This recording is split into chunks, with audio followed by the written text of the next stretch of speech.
Ladies and gentlemen, what's going on? I'm your host, Bad Guy Ibra, aka Ibrema. And ladies and gentlemen, UFC 263 is upon us as the reigning, defending, undisputed UFC Middleweight champion of the world in Israel Adesanya is going to be defending his title for the third consecutive time against Marvin Vettori, previously successfully defending his belt against Yoel Romero and Paulo, the Eraser Costa. This bout is taking place in Glendale, Arizona, and it's obviously a rematch to the previous bout between Israel Adesanya and Marvin Vettori. They fought in 2018, the same card that Justin Gaethje and Dustin Poirier main evented, and Adesanya won by split decision.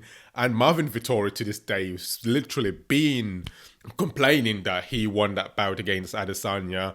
For me, Adesanya won the bout by unanimous decision, but obviously one of the judges gave a split decision, so altogether it came out as a split decision.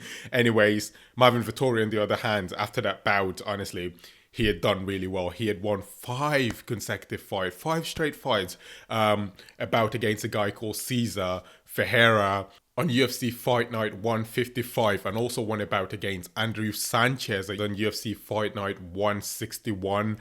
Won a bout against Carl Robertson and Jack Hermanson, Kevin Holland. These are five straight wins anyway, so he's definitely deserving of the title, and he has a very aggressive style.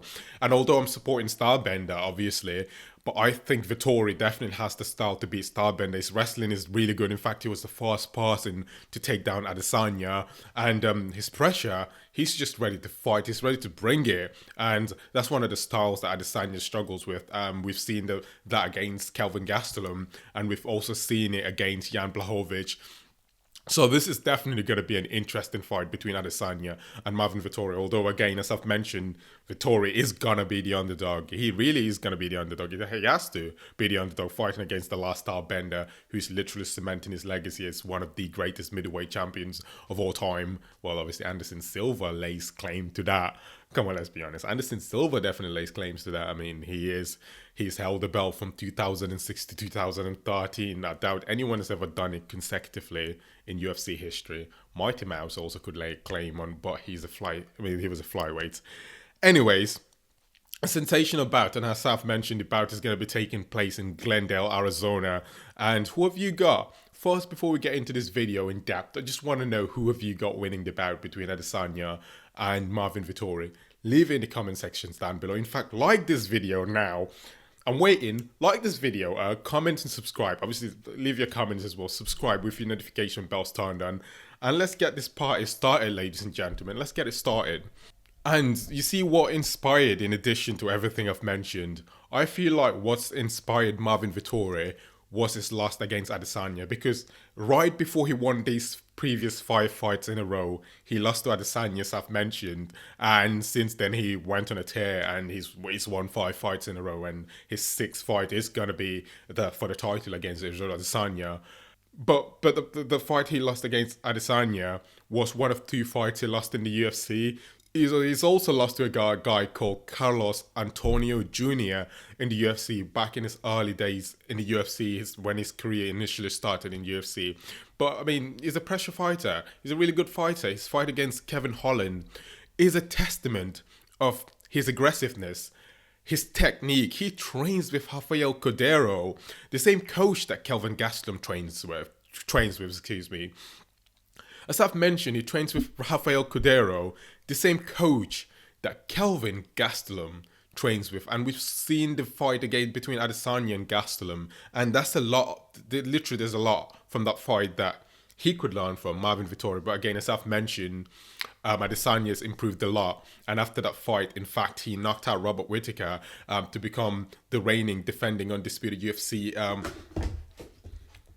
to become the undisputed UFC middleweight champion of the world, and then defended the belt against Yoel Romero and then Paulo Costa. So Adesanya has changed a lot, he's switched his style a lot, and he's learned a lot from the Kelvin Gastelum fight. So he shouldn't primarily depend on the mistakes Adesanya made from the Gastelum fight, because Robert Whittaker did the same thing and it was very unsuccessful for him as he got knocked out at UFC 243. And before all of that, Adesanya has also defeated Brad Tavares. He's also defeated Derek Brunson and Marvin Vettori, which was actually a little bit earlier than the previous fights I've mentioned anyway. So although he can learn a lot from the Gastelum fight, but he shouldn't put his all his eggs in one basket, assuming that the mistakes Adesanya made from that fight is literally going to be the same and he's just going to wrestle Adesanya down and just beat him up, which Adesanya, as I've mentioned, his takedown defense has quite substantially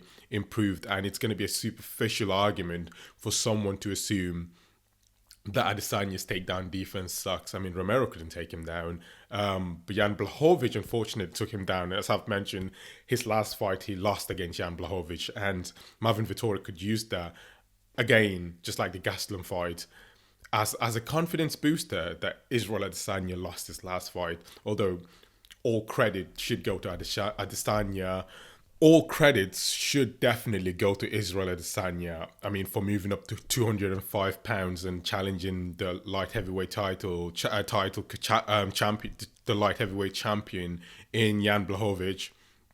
I mean, that's something that he should be given respect for. Anyways, it should be. I mean, not many people do that. John Jones relinquished this belt and moved up.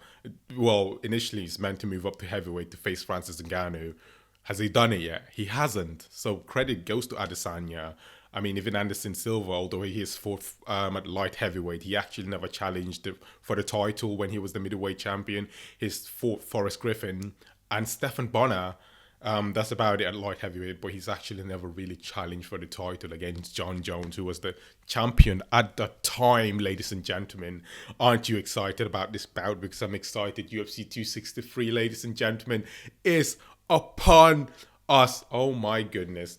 What are your thoughts? What are your thoughts? I need to see it in the comment sections, ladies and gentlemen. I need to see your thoughts in the comment section. As I've mentioned, it really matters to me, to be honest. So, as I mentioned, what would happen if Adesanya wins now? Who's going to be the next challenger? Because as I've mentioned, unfortunately, he moved up to light heavyweight and lost. Who's the next challenger? I mean, Jared Cannonier, Robert Whittaker, Darren Till. Darren Till lost his last fight against Robert Whittaker, so he's out of the question. He has to win fights before he could challenge for the belt against Adesanya. Robert Whittaker at the moment is doing really well. His boxing is really sharp, to be honest, and the fight against Jared Cannonier is a testament to that. And before that, he fought Darren Till and won by unanimous decision, split decision actually. So he's doing really well. So, but again, as we mentioned, Adesanya knocked him out. And since then, it feels like, to me, he's not really willing to fight Adesanya. Maybe he's hoping for Adesanya to lose. Maybe if Adesanya loses against Marvin Vettori, then he could jump in to fight Vettori. So yeah, although he's the Bobby Knuckles, Robert Whittaker, but at the moment, Adesanya just seems to be miles ahead of all the fighters in the middleweight division. It's like Adesanya at the top here and everyone else is just at the bottom. So ladies and gentlemen, you know, I obviously would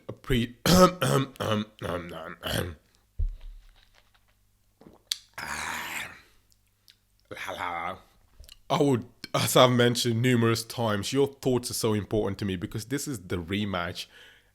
The best rematch apart from Chael Sonnen. Along with Chael Sonnen and Anderson Silva, this is going to be the best rematch, to be honest. Because as I've mentioned, Marvin Vettori is not accepting that he lost to Adesanya. He really isn't accepting the fact he wants to prove to people that he actually won the fight. And he wholeheartedly believed that he won the fight. And to this day, he's confident that he's going to be able to beat Adesanya. And Adesanya, on the other hand, is calm, cool, and collected. He's calm as a cucumber. Like, This is just about that just needed to be made, and it's being made. So thank you, Uncle Dana. Thank you, Dana. Ladies and gentlemen, really, I'm just so excited. I'm really excited, to be honest. Bout is coming up, and guess what? After this bout, the former two-division UFC champion of the world, the notorious Conor McGregor versus Dustin the Diamond Poirier for the third time for the third time. Oh my God, aren't you excited? Because I am. Guess what? When they fought, Poirier knocked him out, yeah? God, I think it was UFC 257, right? Poirier knocked him out, and that was a bad day for me, to be honest. I'm a big McGregor fan, like, if you don't know, I am. But unfortunately, Poirier finished him, and that was upsetting. Uh, but the rematch is happening, which a video is going to be made about. It's going to be made about. It's going to be made about. Anyways, ladies and gentlemen, so as I've mentioned, all the reasons I mentioned Marvin Vettori's previous fights, the fights he had, great fights actually, dominating Kevin Holland and Jack Hermansson and having a beautiful rear naked choke submission against Carl Robertson. These factors would be very instrumental in a possible victory against Adesanya, and the fact that he trains with Kelvin Gastelum and Rafael Cordeiro, who would be looking forward to bringing a new tactic to defeat Adesanya's style. This is going to be incremental and very, very, very important in his fight against Adesanya. Especially if he could win, these would be a contributing factor. All these factors would definitely be contributing to a victory against Adesanya. On the other hand, Israel Adesanya, he's my boy, the last style bender from Nigeria, New Zealand, trains with Eugene Behrman at New Zealand, essentially. What's the name of the gym? In New Zealand, and trains with Kai Kara France, Dan Hooker, Brad Riddell, and the list goes on. So the team is very competitive as well. So definitely Last Star Bender is on fire, and there's going to be a higher likelihood of him being able to defend his undisputed UFC middleweight champion of the championship of the world. And another event is coming up as well. We've got Nathan Diaz versus Leon Edwards. Leon Edwards from Birmingham and Nate Diaz, ladies and gentlemen. Aren't you looking forward to that fight? Aren't you excited? I am. So, ladies and gentlemen, click the like button, comment, and subscribe with your notification bells turned on. Turn your bells on, boys. And and make sure click. There's videos on the side that they tend to be somewhere. I'm trying to look. I'm trying to figure it out. I'm trying to figure these videos out, ladies and gentlemen, but just click them to the side. I'm desperate to do an American accent, but I can't. But just click the videos anyway. Make sure comment as well and subscribe with your notification bells turned on. My goal is to definitely reach 1,000 subscribers. If we could make this, if I could reach 1,000 subscribers by the end of the year, yeah. Anyways, appreciate the time.